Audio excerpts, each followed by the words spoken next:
kenapa saya bisa kok nggak ternak. Jaga ternak, urus ternaknya.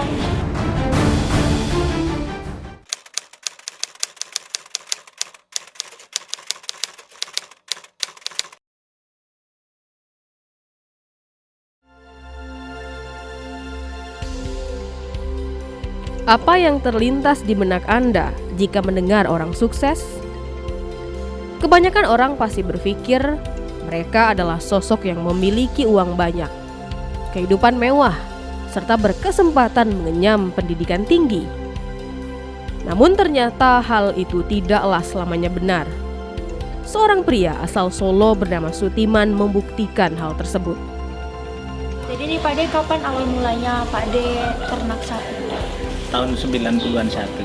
Kenapa Ya. Pak De memilih mulai ternak sapi? Karena saya memilih ternak sapi itu saya jadi pengurus masjid Al-Muqarrabin. Saya cari hewan kurban itu pun 1 ekor itu 2 minggu belum dapat. Kenapa saya bisa kok nggak ternak di Jambi? Oh begitu. Iya. Hampir separuh sisa hidupnya ia dedikasikan di dunia peternakan. Berkelimat dengan bau dan kotoran sapi sudah menjadi makanan sehari-hari bagi Pak Sutiman ini.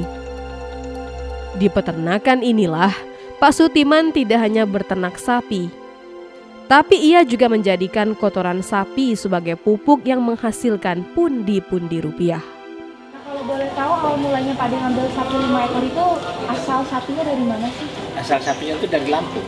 Oh dari Sapi Lampung. Bali itu dari Lampung.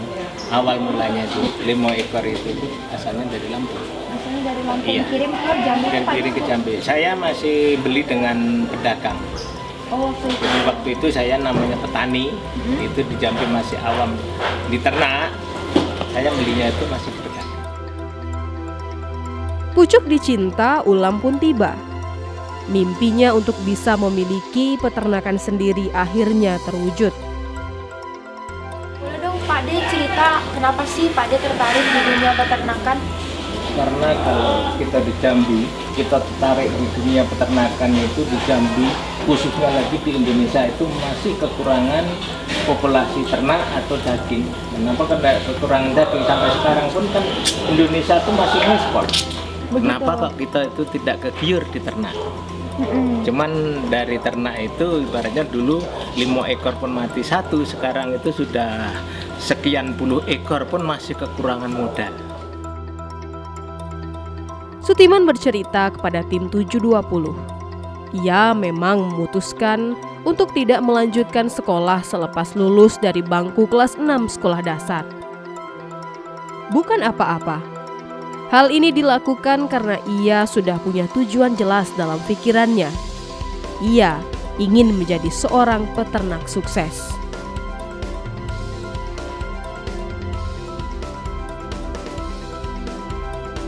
Nah ngomong-ngomong soal keluarga Pak De, nah di keluarga Pak De ini siapa sih yang berperan penting menjaga ternak, ngurus ternaknya? Semuanya berperan. Pertama kali ya termasuk RTIP, ya termasuk keluarga, termasuk juga anak buah yang tukang merawat ternak ini sebagian yang dari Lampung. Nah ngomong-ngomong Pak De, berapa orang sih anak dari keluarga Pak De? Alhamdulillah keluarga saya termasuk istri itu 1, anak termasuk 2, cucu saat sekarang sudah 2.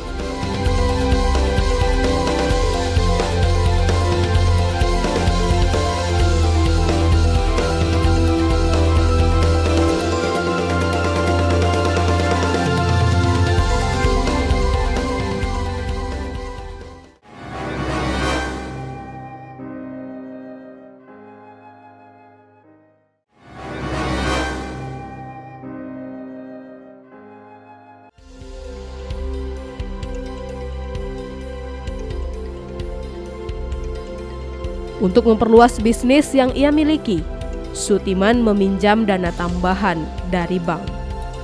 Berkat bantuan dana dari bank dan pemerintah, Sutiman mampu memperluas bisnisnya. Nah Pak De, kalau misalkan tadi kita itu berbicara masalah kapan mulainya Pak De, nah sekarang Iya. mau berbicara mengenai pakannya si ternak, Kalau si sapi. pakan si ternak sapi itu hijauannya itu mencari, tapi makan tambahan itu termasuk ampas tahu, dedek itu kita tetap beli. Tetap beli. Iya, dedak Itu bukan cuma hanya rumput aja bukan, sapi itu makan bukan. Pak De. Itu tetap harus ada makanan tambahan. Kini, selain fokus beternak sapi, Sutiman juga fokus menjaga agar ternaknya tetap dalam kondisi sehat dan bebas penyakit. Bisa yang lebih murah. Oh iya, Iya. karena ternak ya Pak De. Iya, Karena karena kita seorang ternak, nah kata peternak itu ya jelas kan kita anukan hasil. Mm-mm. Kalau bisa biaya itu diperkecil, hasilnya ya, kalau bisa lebih banyak. Lebih banyak gitu Iya. Pak De. Di usianya yang menginjak 60 tahun, Sutiman sudah memiliki 90 ekor sapi. Jalan takdir siapa yang tahu? Itu yang dialami Sutiman yang dulu hanya seorang penjual es krim keliling. Untuk makan ternak yang bagus itu gitu ya. Pagi itu ya jelas makan kayak makan ya, cuman nanti rumput itu agak dikurangi, cuman kasih makan tambahan yang berupa tadi ampas tahu, dedak dengan apa tadi garam tadi. Terus sore itu sesudah istirahat tadi macam tadi itu nanti juga dikasih makan lagi Itu kasih Sampai makan malam. campuran atau hanya rumput saja? hijauan Mbak. Oh berarti Hijauan. kalau untuk dedak, pur itu itu pas khusus siang. ya. Roda terus berputar. Peruntungan pun berubah. Sejak ia memutuskan beralih profesi sebagai peternak.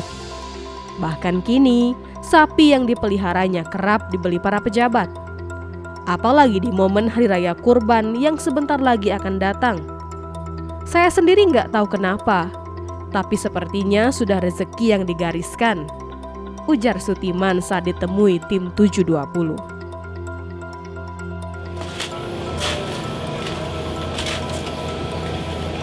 Pak De, kalau boleh Gaby tahu itu sehari Pak De bisa ngabisin berapa kilo rumput, berapa kilo dedak sama pur? Kalau ibaratnya makan tambahan termasuk dedak itu minimal sapi satu itu minimal harus 2 kilo. Satu sapi harus Satu 2 sapi kilo harus 2 sehari. kilo. Iya. Sehari. Oke. Iya. Saat ini, ia sudah mampu mandiri secara finansial hingga mampu membeli rumah dan mobil sendiri.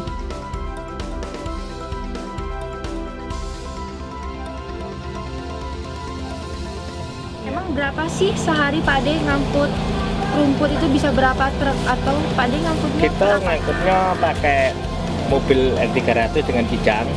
Kalau hewan itu populasinya berapa?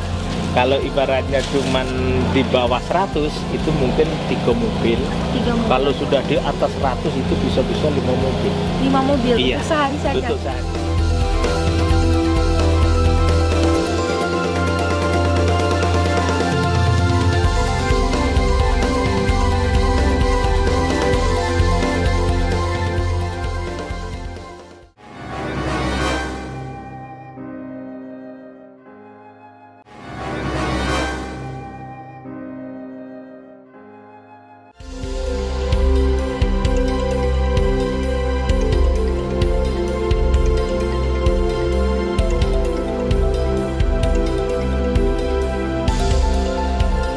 Maaf kan dulunya jual bakso sama es jual krim. es krim keliling. Iya. Kenapa sih Pak De tergerak untuk ternak sapi dan padahal Pak De kan nggak punya skill ataupun seperti apa ya? Iya ya, memang saya enggak punya skill di peternakan.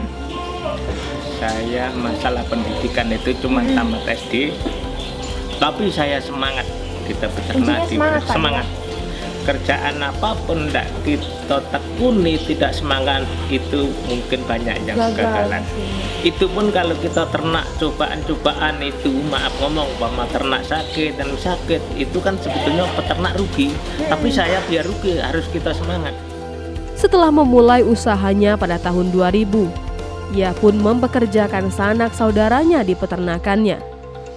Meski begitu, pria tamatan SD ini juga memulai bisnisnya dari nol. Nah, tadi kan Pak De berbicara mengenai produktif. Nah, itu maksudnya apa tuh Pak De? Sapi produktif. Kalau sapi betina produktif itu kalau memang masih produktif, masih bisa hamil, itu pemerintah melarang dipotong. Pertama kali itu, kedua kalinya namanya kita ternak cuma jantan itu kapan? Nah ada perkembangan ternak khususnya itu harus Diketahui ya. diketahui. Ia melihat besarnya peluang permintaan daging sapi di masyarakat. sementara kemampuan suplai dari peternak terbatas. Peluang ini dimanfaatkannya untuk mendulang pundi rupiah dengan menjadi peternak sapi. Di Indonesia itu kan seharusnya punya ternak betina produktif yang bisa mencukupi. Oh begitu. Iya, cuman dia namanya di peternak itu memang tidak kayak penggunaan sapi jantan yang hasilnya cepat. Tapi kalau sapi betina itu sifatnya itu kita benar-benar punya tabungan yang tidak dirasakan. Oh gitu Pak De. Iya.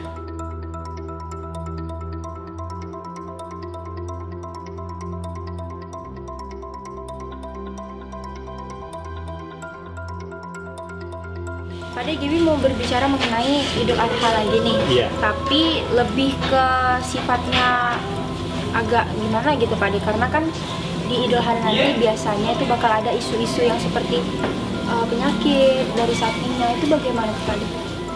Dinas Kesehatan Hewan itu memeriksa sehat dengan tidaknya hewan. Itu nanti dari Dinas Peternakan Kota. Tapi selain Dinas Peternakan Kota, itu alhamdulillah anak saya karena dia dokter hewan itu selalu 24 jam itu dipantau.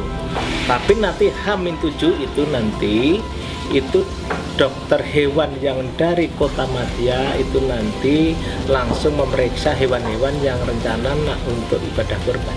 Untuk Idul Adha nanti. Iya, untuk berarti Idul Adha. isu itu sama sekali Kalau siur ya berarti ya? isu saya belum pernah dengarkan dan lagi belum apa, itu mungkin sesuatu orang yang mungkin belum memahami di ternak. Karena di ternak ini selalu diawasi dengan dinas. Ketika ia dulu memulai pertama kali, ia yakin saja usaha ini akan berjalan karena pertama sudah punya jaringan pertemanan.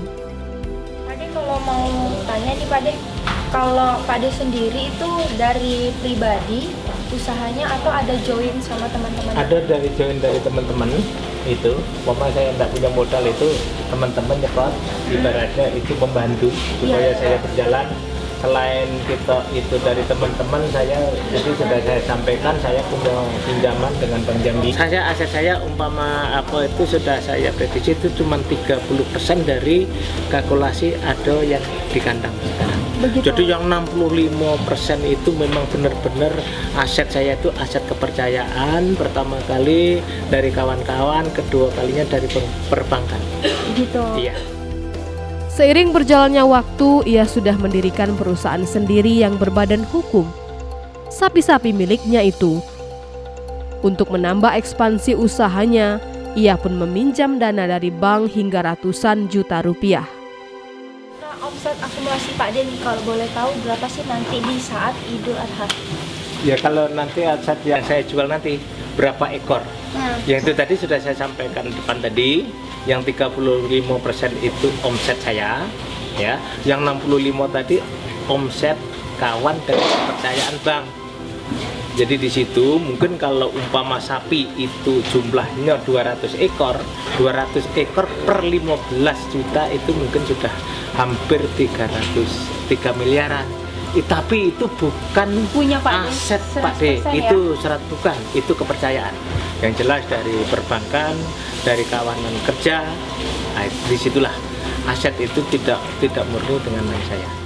Nah Pak De, kalau boleh tahu nih yang terakhir tadi, untuk gajinya Pak De sebulan itu aja berapa? Kalau saya tidak, namanya orang dagang itu tidak bisa diprediksi. Sebulan itu untungnya sekian, itu belum bisa diprediksi. Tapi alhamdulillah cukup untuk biayani rumah tangga saya, termasuknya istri 1, anak 2, cucu 2. Alhamdulillah itu cukup. Pak De. Sudah terpenuhi.